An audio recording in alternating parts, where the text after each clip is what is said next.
Um, so we'll be telling you Ella's story, but as I'm sure you're all aware, it's not just the individual that goes on this journey, but the whole family.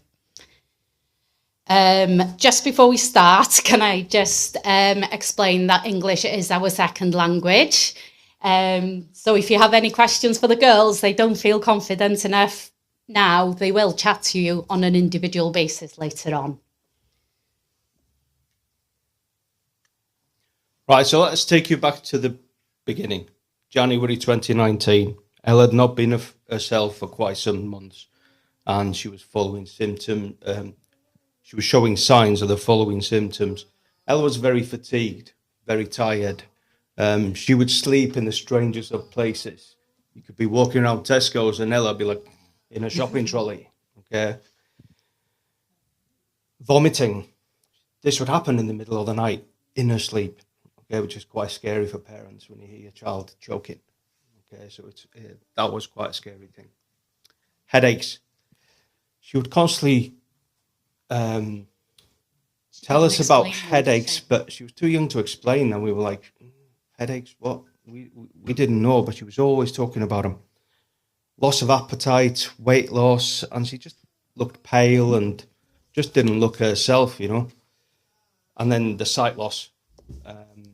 This was something that happened gradually. The sight was diminishing over time. And again, very hard for a 7-year-old to explain to us. We had many hospital visits, and as a family, we knew that something serious was going on, but we didn't feel listened to. At times, we were made to feel like we were overreacting parents, but the local GP, Dr. Cerys ap Gwilym, and Dyfan the optician could also see that Ella was clearly unwell, and they forwarded their concerns to our local hospital to support us. It was the 18th of January 2019 when we thought enough is enough, and we're going to have to fight to ensure that Ella gets the treatment she needs. If we're honest, we had self-diagnosed Ella using Dr. Google, and I know we shouldn't do this, but it came up with Addison's disease, and this is why I asked for a day curve test. The doctors were shocked by the results. 0 cortisol in her body. We then went on to ask for an MRI, and again the hospital were very reluctant, but we said that we wanted this done today. We'd had enough by this point. And they finally agreed, but I remember their words.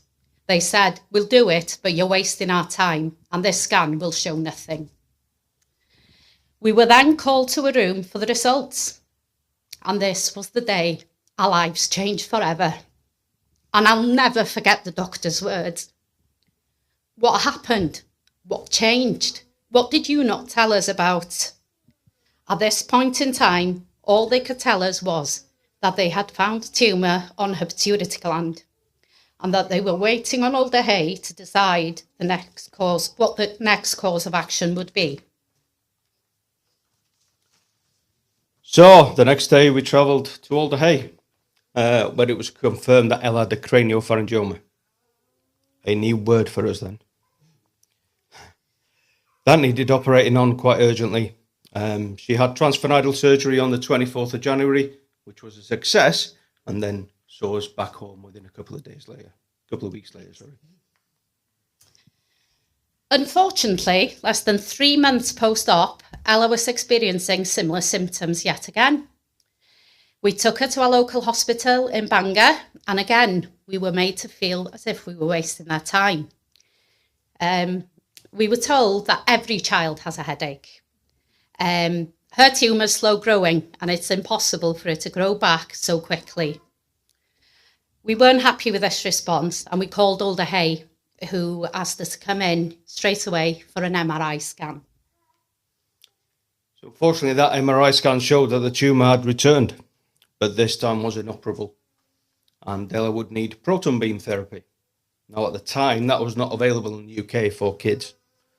So they gave us 2 choices. Well, not our choice. There were 2 options. You're either going to Jacksonville in Florida or Essen in Germany. And again, you sort of face the unknown. it was decided that we would go to WPE Essen, Germany for 6 weeks of treatment. And of course, for us, there was no other option but to go as a family of 4. We were very lucky that we have such a supportive community who came together to raise funds that allowed us to accompany Ella without having to think of the financial implications this would have on us as a family. Whilst in Germany, we celebrated 2 birthdays. We had a visit from family, and we made sure that we made beautiful memories on these good days. We believe that by now, we as a family are experts in making the best out of bad situations, and this is what carried us through and kept us going. Of course, there were bad days, especially when Ella felt too weak or too ill to do anything after a treatment, but we were lucky that these days were few and far between. Another thing that helped both girls on this journey was journaling. And if you hold them up, girls, they've brought their diaries with them today. They are in Welsh, so if you've got any questions, they'll translate for you. Okay. And this journaling process helped them to make sense of a situation, express, normalise, and helped them to think positive. And after all the anxiety of leaving home and having treatment in another country, I must say this was a much calmer and positive experience than I expected, and good memories were made. We must praise the staff at the WPE. They were excellent and supportive of us all as a family. They kept us busy with challenges, and we learned a little German along the way. And here we all are in this slide here, Ella ringing the bell. The 6 weeks of treatment was over and we could fly back to the UK. This was a very special day for us. We've had no reoccurrences since Proton Beam. Ella has recently changed from having 6 monthly scans to having yearly scans. But I must say, we certainly weren't prepared for how life would change post-treatment.